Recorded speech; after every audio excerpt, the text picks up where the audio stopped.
এই মুহূর্তে পাওয়া আপডেট বাংলা সংবাদে আপনাদের স্বাগত। শুরুতেই শিরোনাম। হাসিনার ভিসা বাতিল করল যুক্তরাষ্ট্র। বঙ্গভবন ঘেরাওয়ের হুমকি দেওয়ার পরপরই দ্বাদশ সংসদ বিলুপ্ত ঘোষণা। এদিকে সেনাবাহিনীর শীর্ষ পদে রদবদল, মেজর জেনারেল জিয়াউল আহসানকে চাকরি থেকে অব্যাহতি। বিমানবন্দরে আটক ডক্টর হাসান মাহমুদ। এদিকে শেখ হাসিনাকে গ্রেফতার করে বাংলাদেশে পাঠান ভারতকে ব্যারিস্টার খোকন। জানাবো অর্ধযুগ পর মুক্তি পেলেন খালেদা জিয়া। এবারে আমর মতো আর কোন কোন এমপি মন্ত্রী নেতার টাকা লুকিয়েছেন চলছে খোঁজ।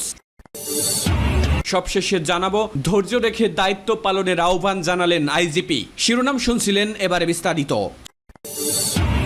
হাসিনার ভিসা বাতিল করল যুক্তরাষ্ট্র। বাংলাদেশে বিক্ষোভের বিরুদ্ধে দমন পীড়নের পর দেশ ছেড়ে পালিয়েছেন সাবেক প্রধানমন্ত্রী শেখ হাসিনা। এ অবস্থায় দেশের বর্তমান পরিস্থিতি নিবিড়ভাবে পর্যবেক্ষণ করার কথা আগেই জানিয়েছিল যুক্তরাষ্ট্র।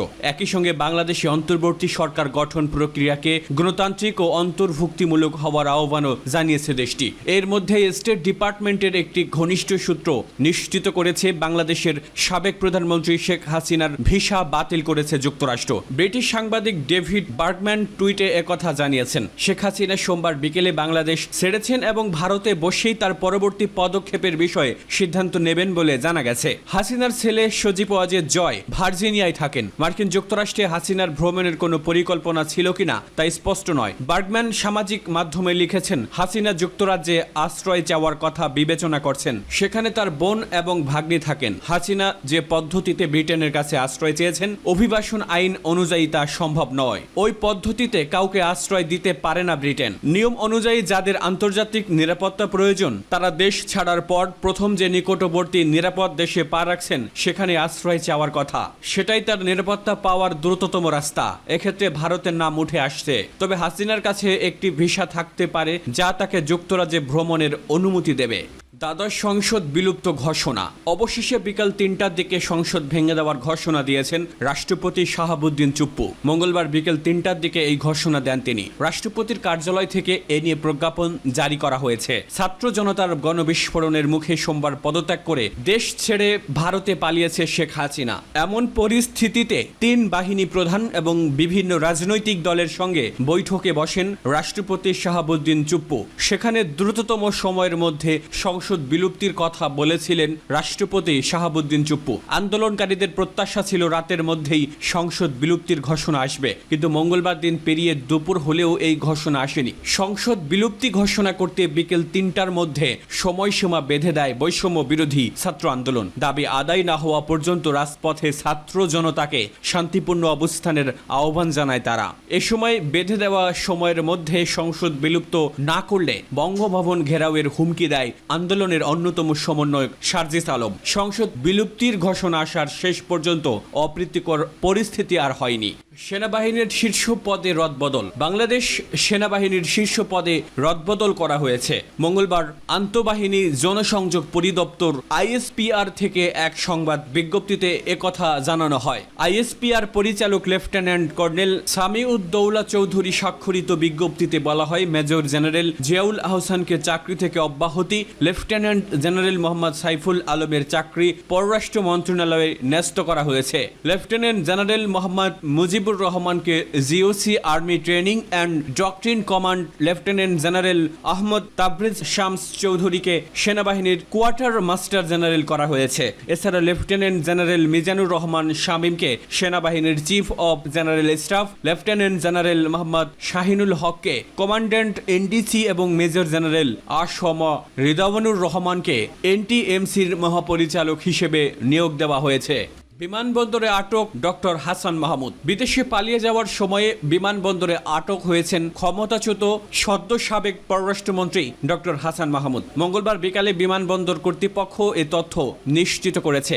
সোমবার প্রধানমন্ত্রীর পদ থেকে হাসিনার পদত্যাগের পর থেকেই লাপাত্তা ছিলেন এই সাবেক মন্ত্রী। সামাজিক যোগাযোগ মাধ্যমেও তার খোঁজের বিষয়ে সরব দেখা গেছে সাধারণ মানুষকে। পুলিশের বিভিন্ন সূত্রে জানা গেছে, আওয়ামী লীগের সঙ্গে সম্পৃক্ত পুলিশের ঊর্ধ্বতন কর্মকর্তারা জনসমাগম সমাগম এড়িয়ে যাচ্ছেন, অনেকেই নিজ বাসা বা সরকারি বাংলোতে না গিয়ে আত্মীয় স্বজনের বাড়িতে অবস্থান করছেন। এদিকে এর আগে সদ্য সাবেক আইসিটি প্রতিমন্ত্রী জুনায়েদ আহমেদ পলককে ঢাকার শাহজালাল আন্তর্জাতিক বিমানবন্দর থেকে আটক করা হয়। ভিআইপি লাউঞ্জ ব্যবহার করে ভারতে যাওয়ার চেষ্টা করেছিলেন পলক। শেখ হাসিনাকে গ্রেফতার করে বাংলাদেশে পাঠান ভারতকে ব্যারিস্টার খোকন। ছাত্র জনতার অভ্যুত্থানের মুখে ভারতে পালিয়ে যাওয়া শেখ হাসিনাকে গ্রেফতার করে বাংলাদেশে পাঠাতে ভারতের প্রতি আহ্বান জানিয়েছে সুপ্রিম কোর্ট বারের সভাপতি ব্যারিস্টার মাহবুব উদ্দিন খোকন। মঙ্গলবার সুপ্রিম কোর্ট বার অ্যাসোসিয়েশনের এক সংবাদ সম্মেলনে একথা বলেন তিনি বলেন, বাংলাদেশ ভারত বন্দি বিনিময় চুক্তি আছে, সেই চুক্তির আলোকে শেখ হাসিনাকে বাংলাদেশে পাঠাতে হবে। ব্যারিস্টার খোকন বলেন, সব রাজনৈতিক মামলায় গ্রেফতার নেতাকর্মীদের নির্বাহী আদেশে অনতিবিলম্বে মুক্তি দিতে হবে। বিচারপতিরা শপথ ভঙ্গ করে আওয়ামী লীগের রাজনীতি করেছেন, নেতাকর্মীদের সাজা দিয়েছেন, দুর্নীতি করেছেন ও অতি উৎসাহী হয়ে বিচার ব্যবস্থাকে দূষিত করেছেন। তারা বিচারক হওয়ার অনুপযুক্ত।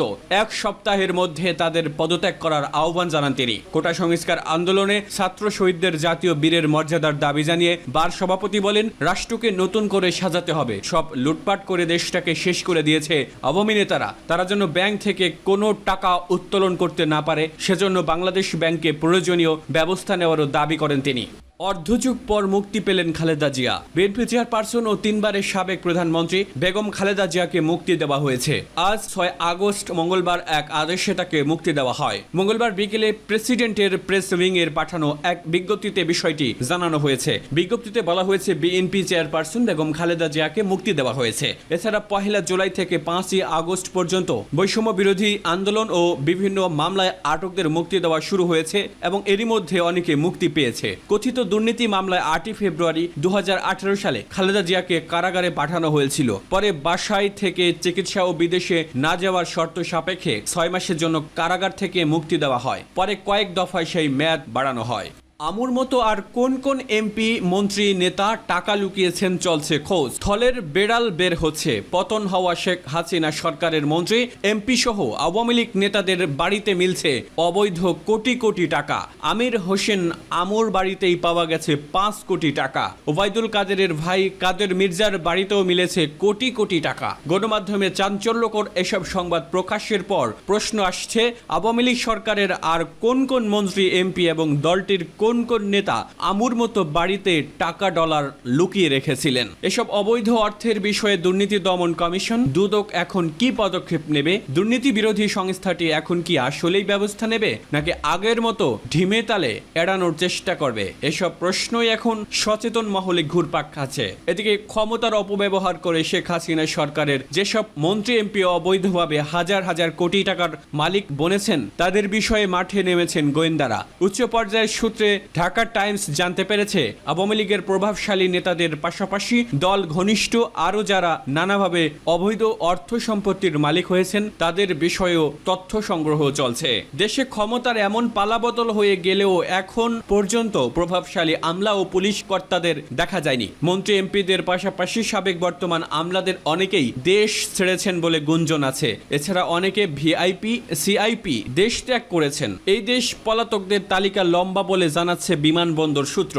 ধৈর্য রেখে দায়িত্ব পালনের আহ্বান জানালেন আইজিপি। দেশের চলমান সহিংস পরিস্থিতিতে পুলিশ সদস্যদের উত্থাপিত বিভিন্ন সমস্যা ও দাবির যৌক্তিক সমাধানের আশ্বাস দিয়েছেন পুলিশ মহাপরিদর্শক চৌধুরী আব্দুল্লাহ আল মামুন। মঙ্গলবার বিকেলে অজ্ঞাত স্থান থেকে পাঠানো এক ভিডিও বার্তায় তিনি এসব কথা বলেন। তিনি বলেন, বাংলাদেশ পুলিশের যেসব সদস্য জনগণের জীবন ও সম্পদ রক্ষায় পেশাদারত্বের সঙ্গে দায়িত্ব পালন করতে গিয়ে জীবন উৎসর্গ করেছেন, তাদের আত্মার মাগফিরাত কামনা করছি। আহত অবস্থায় বিভিন্ন স্থানে যারা আছেন তাদের সকল প্রকার চিকিৎসার ব্যবস্থা নিশ্চিত করা হবে। আইজিপি বলেন, রাজনৈতিক নেতারা ও বৈষম্য বিরোধী ছাত্র সংগঠনের নেতাদের পুলিশ সদস্য ও পুলিশের স্থাপনাগুলোতে যাতে আক্রমণের ঘটনা না ঘটে সেজন্য ব্যবস্থা নেওয়ার জন্য সকলকে বিনীত অনুরোধ করছি। সেই সঙ্গে পুলিশের স্থাপনাগুলোতে নিরাপত্তা নিশ্চিতকল্পে দেশপ্রেমিক সেনাবাহিনী আমাদের অহর্নিশ সহযোগিতা করে যাচ্ছেন।